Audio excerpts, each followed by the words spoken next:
मित्रों, क्या आपने कभी सोचा है कि हम पढ़ लिख कर भी सफल क्यों नहीं होते? ये एक ऐसी भ्रांति है जो हमें किसी को भी समझ में नहीं आती। क्या आपने कभी ये सोचा है कि हमारी जो पढ़ाई लिखाई है उसका मकसद क्या है? आप कभी इन बातों पे कभी आपने ध्यान दिया है या नहीं दिया है? अगर ध्यान दिया है तो आप हमें कमेंट में बताइएगा, अगर नहीं दिया है तो चलिए आज मैं आप लोगों के लिए एक ऐसी क्लास लेकर आया हूँ जो आपको सोचने पर मजबूर कर देगी, जो आपको ये कहेगी कि आप अगर काश ये काम करें, अगर ऐसा होता तो ये हो जाता और अगर ऐसा होता तो ये सब हो जाता। आज ऐसी ही क्लास आपके अपने teacher Gulsher God win-IAS campus लेकर आया है, जो आप लोग हर समस्या का समाधान और आपको समय समय पर गाइड किया जाता है, समय समय पर आपको मोटिवेट किया जाता है और समय समय पर आपको ये बताया जाता है कि कैसे हम कम समय में सफल हो सकते हैं और अगर हम सफल नहीं हो रहे हैं उसके पीछे का राज क्या है, अगर कोई व्यक्ति सफल हो रहा है तो उसके पीछे का राज क्या है। तो ऐसी ही आज की हमारी क्लास है। देखिए, शिक्षा एक ऐसी चीज है जो हम पढ़ते हैं, लिखते हैं, लेकिन हर व्यक्ति सफलता के लिए ही प्रयास करता है। कोई दुनिया का व्यक्ति ये नहीं चाहता कि मैं सफल ना हूं। हम सिर्फ और सिर्फ पढ़ाई जो करते हैं उसके पीछे बहुत मकसद है, लेकिन हम पढ़ाई को एक ही मकसद के लिए बना लेते हैं कि बस जॉब, ओनली फॉर जॉब। जबकि पढ़ने लिखने का बहुत मकसद है। पढ़ लिख कर आप क्या क्या कर सकते हैं, क्या नहीं कर सकते हैं। देखिएगा, हम क्यों पढ़ें, हम क्यों पढ़ें, ये क्वेश्चन आपके मन में चलना चाहिए कि हम जो पढ़ते हैं वो क्यों पढ़ रहे हैं, किस लिए पढ़ रहे हैं। हमारे पढ़ने के दो मकसद होते हैं, दो टारगेट होते हैं। पहला टारगेट है पढ़कर सही गलत की पहचान और नॉलेज प्राप्त करना। हम ये चाहते हैं कि हमें ये पता लग जाए सही क्या है, गलत क्या है, कौन सी चीज़ हमारे लिए बेहतर है, कौन सी चीज़ हमारे लिए बेहतर नहीं है। दूसरा इसी में ये मकसद होता है हमारा कि पढ़ लिख कर हम नॉलेज प्राप्त करते हैं और हिसाब किताब के काबिल हो जाते हैं। जबकि दूसरा मकसद क्या होता है, सफलता के लिए तीन बातें और होती है, जिसमें कुछ जो हमारे समाज का 100% है उसमें से ज़्यादातर लोग ये मानते हैं कि पढ़ने लिखने का सिर्फ जो मकसद है वो है जॉब करना, जॉब करना, कोई भी जॉब करना। कुछ लोगों का उसमें मानना है कि मुझे सिर्फ और सिर्फ आईएएस की ही जॉब करनी है, आईपीएस बनना है, पीसीएस बनना है, जज बनना है। कुछ लोगों का ये बड़ा लक्ष्य होता है और ये बड़ा लक्ष्य कैसे प्राप्त किया जा सकता है, क्या क्या इसके पीछे थीम काम करती है, इसके पीछे फोर्स काम करता है, देखिएगा क्या है। इन सब का लक्ष्य बड़ा लक्ष्य होता है हमेशा। ये शांत वातावरण के बच्चे होते हैं, इन्वायरमेंट बिल्कुल शांत, इनमें हाव भाव, धैर्य बहुत ज़्यादा होता है इनके अंदर, क्योंकि ये लंबा फील्ड है, इसमें रुकना पड़ता है, इसमें आपको धैर्य रखना जरूरी होता है और एकाग्रता के साथ सिर्फ और सिर्फ यही लक्ष्य है, यही प्राप्त करना है, यही सब कुछ करना है, इसे ही लक्ष्य बनाकर काम करते हैं। तो लक्ष्य बड़ा रखते हैं, धैर्य रखते हैं, अपने अंदर पैशंस रखते हैं और एकाग्र होकर एक ही लक्ष्य पर टिके रहते हैं, उसी पर काम करते रहते हैं। जिस तरह चींटी की आपने कहावत सुनी होगी, अगर आपको अपना लक्ष्य प्राप्त करना है तो आप चींटी से समझिएगा, जैसे कोई चींटी है, ये दीवार है और ये चींटी है ये, तो यहाँ पर कोई दाना पड़ा हुआ है मीठा, तो ये चींटी उठाएगी और यहाँ तक पहुँचेगी दीवार तक और पहले ही वो छूट जाता है, तो वो चींटी फिर अपने लक्ष्य पे आ जाती है। इसी तरीके से दोबारा फिर वो छूट जाता है, फिर अपने लक्ष्य पे आ जाती है। तो इसी तरीके से अगर आपका कोई भी बड़ा लक्ष्य है, चाहे वो कोई भी बड़ा लक्ष्य हो, किसी भी तरीके का हो, आपका बड़ी जॉब प्राप्त करना हो, बड़ा बिजनेसमैन बनना हो, बड़ा कोई भी XYZ और भी काम हो, तो आप अपने लक्ष्य पर एकाग्रता के साथ, धैर्य के साथ और अपना टारगेट बना के हमेशा काम करें, तभी वो हम प्राप्त कर सकते हैं। इनके पीछे पावर क्या होती है जो सिर्फ और सिर्फ बड़ा लक्ष्य लेके चलते हैं? देखिए पावर क्या है। इनके माता पिता, जो इन बच्चों के माता पिता होते हैं, वो क्या तो IAS IPS ऑफिसर्स वगैरह होते हैं, जज वगैरह होते हैं, PCS वगैरह अधिकारी होते हैं। वो सिर्फ ये चाहते हैं कि हमारा बच्चा सिर्फ और सिर्फ अधिकारी बने, सिर्फ और सिर्फ जॉब करे, क्योंकि उन्होंने जॉब का इंटरेस्ट ले लिया है, जॉब का एंजॉय उन्होंने ले लिया है। तो वो तन मन धन से हर तरीके से अपने बच्चे को अधिकारी बनाना चाहते हैं। इसके अपोजिट दूसरा व्यक्ति क्या होता है, जो गरीब परिवार से होता है, उनके अंदर भी सब काम करने की कैपेसिटी होती है, वो मेहनती बहुत ज़्यादा होते हैं, लेकिन वो इन बच्चों से कहाँ पिछड़ जाते हैं आकर? इकोनॉमी कंडीशन पर। इकोनॉमी कंडीशन आपको मजबूर कर देती है। इकोनॉमी कंडीशन एक ऐसी चीज है जो आपकी नॉलेज को भी कहीं ना कहीं ठेस पहुंचा देती है। अगर सपोज कोई बच्चा है, एक अच्छे परिवार से है और एक मीडियम परिवार से है, दोनों पढ़ना चाहते हैं, और एक अच्छे परिवार का बच्चा कम समय में सफलता प्राप्त कर सकता है। क्यों? उसके पास धन भी है, उसके पास सब कुछ है, उसके पास गाइड भी है पीछे से। जबकि मिडिल परिवार का बच्चा क्या होता है, सफल वो भी होगा, ऐसा नहीं है कि वो सफल नहीं हो सकता, लेकिन उसके पीछे का कारण ये है, उसे समय ज़्यादा लगेगा। क्यों लगेगा?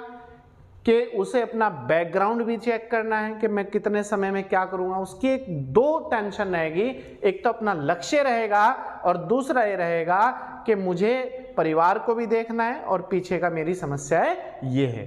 तो उसके पीछे कहीं ना कहीं एक जो माइंड होता है वो दो धाराओं में बट जाता है, लक्ष्य और समस्या। जबकि ये जो फर्स्ट उसके बच्चे होते हैं, इनका माइंड एकाग्र रहता है। वो हमेशा ये रहते हैं कि मुझे सिर्फ और सिर्फ, ना इन्हें पैसे की टेंशन है, ना इन्हें लक्ष्य की टेंशन है, मिलेगा जब भी, नहीं मिलेगा जब भी, ना इन्हें यह है कि पैसा कहाँ से आएगा, कुछ नहीं टेंशन है। तो ये जल्दी लक्ष्य अपने प्राप्त कर लेते हैं। जबकि दूसरी साइड जो बच्चा होता है वो भी प्राप्त करता है, लेकिन उसे समय ज़्यादा लग जाता है। दूसरा, इकोनॉमिक कंडीशन इनकी अच्छी होती है, जाहिर सी बात है। तीसरा, अच्छे स्कूल, कॉलेज, यूनिवर्सिटी वगैरह में पढ़े होते हैं ये बच्चे। इसके अपोजिट क्या होता है? दूसरा, ये तो पहला पॉइंट था। दूसरा पढ़ने का मकसद ये है कि मैं बिजनेस करूंगा, business man only for, business के लिए पढ़ाई करता है व्यक्ति।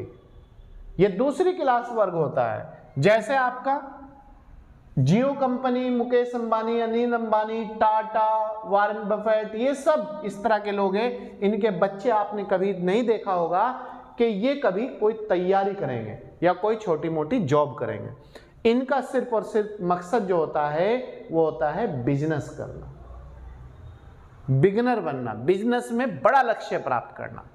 सिर्फ इनका दिमाग यहीं पर चलता है।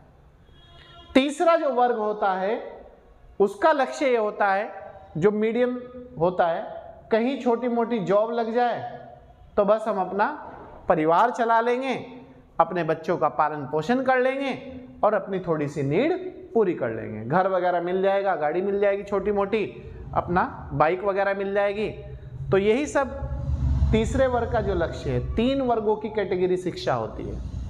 तो तीसरा वर्ग सिर्फ और सिर्फ यहाँ संतुष्ट हो जाता है। अब जो मिडिल परिवार के पीछे काम करता है, क्या करता है? मिडिल जो परिवार होता है उसके बच्चे के माता पिता किसान, क्या तो किसान वगैरह होंगे, ग्रामीण क्षेत्र से आएगा, या मजदूर होंगे, या फिर कोई प्राइवेट या सरकारी छोटी मोटी कोई जॉब होगी। दूसरा, इकोनॉमिक कंडीशन अच्छी नहीं होगी। भाई इकोनॉमिक कंडीशन अगर अच्छी होगी तो ये वर्ग इस फील्ड में जाएगा या फिर कुछ और देखेगा। नो टेंशन हो के फिर या ये काम करेगा, तो इकोनॉमिक कंडीशन इनकी अच्छी नहीं होगी। बेहतर शिक्षा नहीं हो सकती इनकी, क्योंकि अच्छे स्कूल कॉलेज यूनिवर्सिटी में इन्हें शिक्षा नहीं दी गई। अच्छा, कहीं ना कहीं ये एक बैकग्राउंड ये भी है पिछड़ने का कारण, कम समय में जॉब ना मिलने का कारण एक ये भी रहता है। मेहनती बहुत ज्यादा होती है। ये वर्ग जो है, मिडिल जो परिवार है, मीडियम परिवार का जो बच्चा होता है, चाहे वो लड़का हो चाहे लड़की हो, बहुत ज्यादा मेहनती होते हैं। ये अगर कोई व्यक्ति ये कहता है कि तुम्हें यहां से ये खोद देना है, ये पहाड़ है तुम्हारे सामने, इनके सामने लक्ष्य रख दे और इनके सामने, ये सोचेंगे अरे हाँ क्या करेंगे खोद के, कुछ करेंगे भी, और ये कहते हैं कि ये कोई बड़ी चीज नहीं है, ये हम जल्द ही खोद देंगे, हम इसे हटा देंगे रास्ते से। क्यों? इनके अंदर जज्बा ज्यादा होता है, मेहनती ज्यादा होती है, मेहनत पे विश्वास रखते हैं, और ये फैसिलिटी पर विश्वास रखते हैं। तो मेहनत पर विश्वास रखते हैं, कुछ कर दिखाने की इनके अंदर बात आती है, कुछ करके दिखाना है, घर परिवार समाज सबको कुछ करके दिखाना है। वो बात अलग है, समय क्या करेगा वो सब बातें अलग हो जाएगी, लेकिन ज्यादा लंबे समय तक ये फील्ड में टिक नहीं पाते। जो मीडियम परिवार का बच्चा होता है वो अपनी इकोनॉमिक कंडीशन जो समस्या रहती है उसकी, उस कारण वो अगर आईएएस के फील्ड में उसे 4 या 5 साल लग जाए तो उसके पास इतना धैर्य नहीं है, पेशेंस नहीं है कि वो टिक जाए। खास करके दिल्ली मुखर्जी नगर वगैरह जैसे शहरों में तो वो टिक ही नहीं पाता, उसके पास इतना पैसा ही नहीं है जो 8-10 हज़ार रुपये रूम के दे सके, 5-10 हज़ार रुपये खाने के दे सके, 20-30 हज़ार रुपये अपने पे खर्च कर सके। तो ये लंबे समय का और इकोनॉमिक कंडीशन ना होने की वजह से बेहतर ये इनसे पिछड़ जाते हैं, जबकि मेहनत उनसे ज्यादा करते हैं, लेकिन फील्ड में टिकने की ना वजह से ये इनसे पिछड़ जाते हैं, और ये टॉप क्लास के जो बच्चे होते हैं ये वह कूद के आगे चले जाते हैं। ये सबसे बड़ा फैक्ट है आज। इसके बाद अब इन्हें दोनों को, माता पिता जिसके बेहतर है वो भी, और जो आपका मीडियम क्लास के बच्चे, उन दोनों के लिए मेरा एक सलाह है, हम सफलता कैसे प्राप्त करें। कोई भी हो, स्वयं पढ़कर सेल्फ स्टडी से भी आप सफलता प्राप्त कर सकते हैं। सोशल मीडिया से आप, सोशल साइट वगैरह, अच्छे सोशल साइट से आप पढ़कर भी सफलता प्राप्त कर सकते हैं। ऑनलाइन का ज़माना है, ऑनलाइन आप शिक्षा प्राप्त कर सकते हैं घर बैठे, तो सेल्फ स्टडी कर कर भी आप शिक्षा प्राप्त कर सकते हैं, नो डाउट। और मैं तो यहाँ तक कहता हूँ कि सेल्फ स्टडी ज़्यादा बेहतर होती है आईएएस के फील्ड में। जो सिविल सर्विस का फील्ड होता है इसमें सबसे ज़्यादा जो इम्पोर्टेंट होती है वो सेल्फ स्टडी होती है। सेल्फ स्टडी आपको ज़्यादा कारगर साबित करेगी, सेल्फ स्टडी आपको योग्य बनाएगी, सेल्फ स्टडी आपके अंदर तार्किकता लाएगी, सेल्फ स्टडी आपके अंदर थॉट लाएगी, विचार लाएगी, सेल्फ स्टडी आपको नई बातों का जन्म देगी, सोचने विचारने की अक्षमता बढ़ेगी। तो सेल्फ स्टडी ज़्यादा अच्छी है। दूसरा, अगर सेल्फ स्टडी नहीं कर सकते तो आप किसी भी अच्छे कोचिंग संस्थान में ट्यूशन लेकर लगाकर कम समय में तैयारी कर सकते हैं। लेकिन अच्छे कोचिंग से भी आप पढ़कर ये शर्त नहीं है कि आपका सिलेक्शन हो ही जाएगा, ये कोई शर्त नहीं है। ये तो हो सकता है कि आपको तैयारी कम समय में करा दी जाए, लेकिन ये नहीं हो सकता कि वो कोचिंग संस्थान आपसे 1-2 लाख रुपए लेने के बावजूद भी आपका सिलेक्शन करा देगा। ये बिल्कुल आप दिमाग से निकाल दीजिएगा। जब तक आप खुद नहीं पढ़ेंगे, जब तक आप खुद सेल्फ स्टडी नहीं करेंगे, जब तक आप पढ़ाई को समय नहीं देंगे, जब तक आप सोच विचार नहीं करेंगे, तो आपका जो सिलेक्शन है वो कहीं ना कहीं उसमें बाधा आती रहेगी। अगर आपने ये सब काम किया होगा तो आप सिलेक्शन के नजदीक पहुंच जाएंगे, आप सिलेक्शन के ज्यादा करीब होंगे, आप कम समय में सिलेक्शन ले जाएंगे। तो ये आपकी मर्जी है, आप स्वयं पढ़कर भी प्राप्त कर सकते हैं। अगर आपके पास संसाधन स्रोत नहीं है बेहतर तो आप स्वयं भी पढ़ सकते हैं, और अगर आपकी इकोनॉमिक कंडीशन वगैरह सब ठीक है तो आप किसी कोचिंग संस्थान को ज्वाइन करके भी आप तैयारी कर सकते हैं। इसके बाद आईएएस के लिए बुक शुरुआत में कौन सी पढ़ें? शुरुआत में आप देखिए, जैसे ही आप इंटर करते हैं, इंटर के बाद आप अंडर ग्रेजुएशन करते हैं यूजी, तो ये जो 3 साल है इंटर के बाद आपके पास, इन 3 सालों में आप 1 साल 1 वर्ष ऐसा दे दीजिएगा कि जिसमें आप यही ना दिमाग में लाए कि मैं कोई आईएएस की तैयारी कर रहा हूं। आप 1 साल अपना ग्रेजुएशन का फर्स्ट ईयर या सेकंड ईयर मान के चलिएगा, 2 महीने आप दिमाग में रखें कि मुझे सिविल सर्विस की तैयारी करनी है। मैं थोड़ा अखबार न्यूज़पेपर, आप कोई भी हिंदी का न्यूज़पेपर, अगर आपकी लैंग्वेज हिंदी है तो आप कोई भी न्यूज़पेपर हिंदी का पढ़ सकते हैं। करंट अफेयर की मैगजीन पढ़ सकते हैं, कोई भी आप समसामयिकी, घटना चक्र वगैरह कोई भी पढ़ सकते हैं। तो आप लगभग 2 महीने न्यूज़पेपर पढ़ें। उसमें क्या पढ़ना है आपको? नेशनल घटनाएं, इंटरनेशनल घटनाएं, इकोनॉमिक्स का पेज, स्पोर्ट का पेज और आपका एडिटोरियल। ये 5 पेज आपको पढ़ने हैं न्यूज़पेपर में, नेशनल, इंटरनेशनल, इकोनॉमिक्स, स्पोर्ट और एडिटोरियल, संपादकीय पेज। ये 2 से 3 महीना आपको सिर्फ और सिर्फ ये काम करना है, ना कहीं लिखना है उन्हें, ना कुछ करना है, पढ़ना है सिर्फ। क्यों? जब आप पढ़ते हैं तो आपकी जो बुद्धि है वो स्वयं तार्किकता की ओर बढ़ती है, और जब तार्किकता की ओर बढ़ेगी तो पढ़ाई आपको नॉलेज देगी, और नॉलेज होने के बाद आपके दिमाग में फैक्ट आ जाएंगे, और फैक्ट के आधार पे आपका कॉन्सेप्ट तैयार हो जाएगा। तो आप इतना काम करें शुरुआत में 2 से 3 महीने। उसके बाद एनसीईआरटी बुक्स पढ़ें। एनसीईआरटी बुक्स में आपको 2 तरीके अपनाने हैं। जो हमारा जनरल स्टडी है, जनरल स्टडी में भूगोल, इतिहास, संविधान, अर्थव्यवस्था, ये बुक आप चाहे तो, अगर आपका बेसिक क्लियर नहीं है तो आप 8 to 12 पढ़ लेंगे। कक्षा 8 से कक्षा 12वीं तक जरूर आप पढ़ लेंगे, ठीक है। और अगर आपका बेसिक क्लियर है तो आप 10th, 11th, 12th पढ़ लेंगे। लेकिन मेरा मानना यह है कि आप 8 to 12th पढ़े, और हो सके तो 6 to 12th पढ़ लें।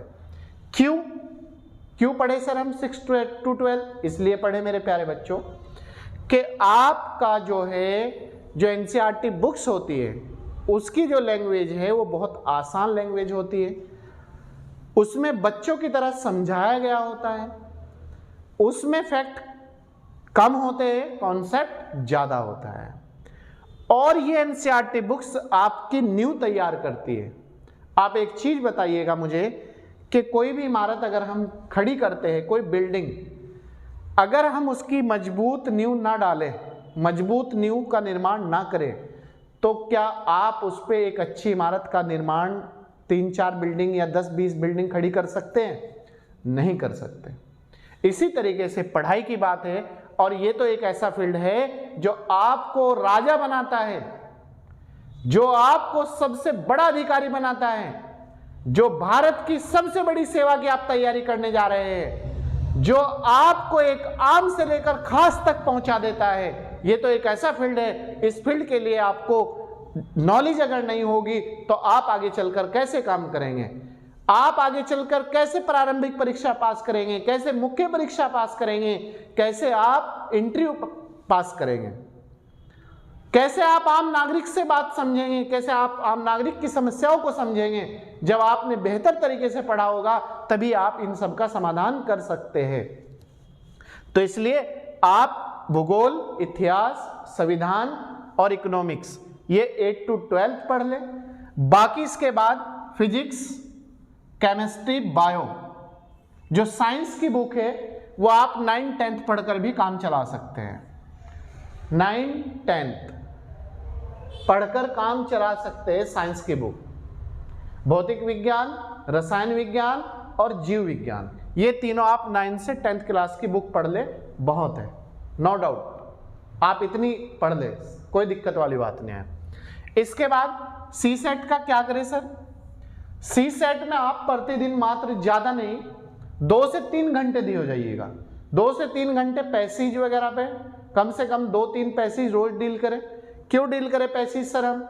वो इसलिए डील करें आप मेरे प्यारे बच्चों कि जो पैसेज होता है, जब एग्जाम में आपने देखा होगा यहां से लेके यहां तक 8 से 10-15 लाइन का पैसेज आता है और उसमें से क्वेश्चन कितने, 2 या 3।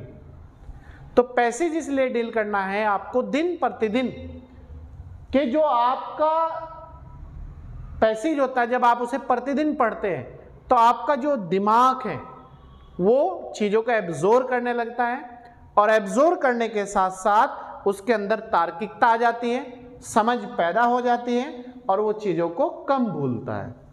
और फिर इसी का अगला जो पूर्ण रूप होगा एग्जाम का सी सेट का, वो आपको एग्जाम में समय भी कम लगाएगा, स्पीड बढ़ जाएगी आपकी पढ़ने की, आप पैसेज को भूल नहीं पाएंगे और जब ये 3 काम आपके अंदर कैपेसिटी आ जाएगी, इन 3 काम के आप योग्य हो जाएंगे, तो आप यकीन मानिएगा कि आप पैसेज से 15 से 16 क्वेश्चन आते हैं, आपका क्वेश्चन सही होने की 99% संभावना बनेगी। तो इसलिए आप पैसेज जरूर पढ़ें। इसके बाद सी सेट में आप रीजनिंग, मैथ किसी से भी टीचर से, अपने आसपास के कोई टीचर है 9-10th क्लास को जो पढ़ाता हो, आप उससे भी हेल्प ले सकते हैं, कोई दिक्कत वाली बात नहीं है। ठीक है सर, हम कैसे कितने समय तैयारी करें? आप 1 साल को डिवाइड कर लीजिएगा, 6 महीने आप प्रारंभिक परीक्षा पे काम करें और 6 महीने आप मुख्य परीक्षा के लिए काम करें। पीटी परीक्षा 6 महीने और 6 महीने मुख्य परीक्षा, आप 1 वर्ष को डिवाइड कर लीजिएगा। तो ये कुछ आज की जो क्लास थी हमारी, कुछ चीज़ें आपको मैंने बतलाई है कि हमारी लाइफ में जो हमारा सिलेक्शन नहीं हो पाता है और सफलता और असफलता के पीछे कारण क्या है वो मैंने आपको समझाया। तैयारी का थोड़ा रास्ता मैंने आपको दिया, कैसे कैसे आपको सब तैयारी करनी है। अगर आप अंडर ग्रेजुएशन इंटर के बाद या फिर आप नए हो तब भी आप तैयारी इसी तरीके से करें। आप यकीन मानना, अगर आप ये सब लाइन पे रहते हुए काम करते हैं तो आपको बहुत कम समय में सफलता प्राप्त हो जाएगी। देखो एक चीज और बतला दूं मैं, 2 व्यक्ति होते हैं, एक तो सफल व्यक्ति होता है और एक असफल व्यक्ति होता है। 2 व्यक्ति थे, दोनों ने आईएएस की तैयारी करी, दोनों ने बराबर मेहनत करी, एक व्यक्ति उनमें से सफल हो गया और एक व्यक्ति उनमें से असफल हो गया। दोनों ने बराबर मेहनत करी, दोनों ने बराबर समय दिया, दोनों ने सब कुछ सही किया, लेकिन सफल जो व्यक्ति है उसने कुछ हटकर किया। आप कुछ हटकर करिएगा। जो आपकी क्लास में पढ़ाया जाता है, जो आप पढ़ते हो, जो आप समझते हो, उन सब से भी कुछ हटकर करिएगा। आप शॉर्ट नोट्स बनाइएगा, शॉर्ट नोट्स में आप मनन चिंतन करिएगा, आप चीजों को डायग्राम में सजाइएगा, आप चीजों को लिख लिख कर याद करिएगा। तो फिर देखना आप एग्जाम में बेहतर रिजल्ट लेकर आते हैं या नहीं लेकर आते हैं। आप यकीन मानिए, आप इतना सब कुछ कर लीजिएगा, आपको आईएएस बनने से कोई भी दुनिया की ताकत नहीं रोक सकती। तो चलिए प्यारे छात्र और छात्राओं, आज की क्लास यहीं पर समाप्त करते हैं और मुझे उम्मीद है कि आप इस सिस्टम पर रहते हुए काम करेंगे और एक बेहतर सफलता प्राप्त करेंगे। हमें उम्मीद रहेगी कि आपने इस सिस्टम पर रहते हुए काम किया है और आप एक दिन हमें बताएंगे कि सर आपने एक बार हमें ये समझाया था सर, हमने उस पर काम किया और हम आज सफल हो गए। तो चलिए, आपको बहुत बहुत बधाई, शुभकामनाएं। आप कम समय में सफलता प्राप्त करें और अपने लक्ष्य पर रहते हुए सफलता प्राप्त करें। Thank you.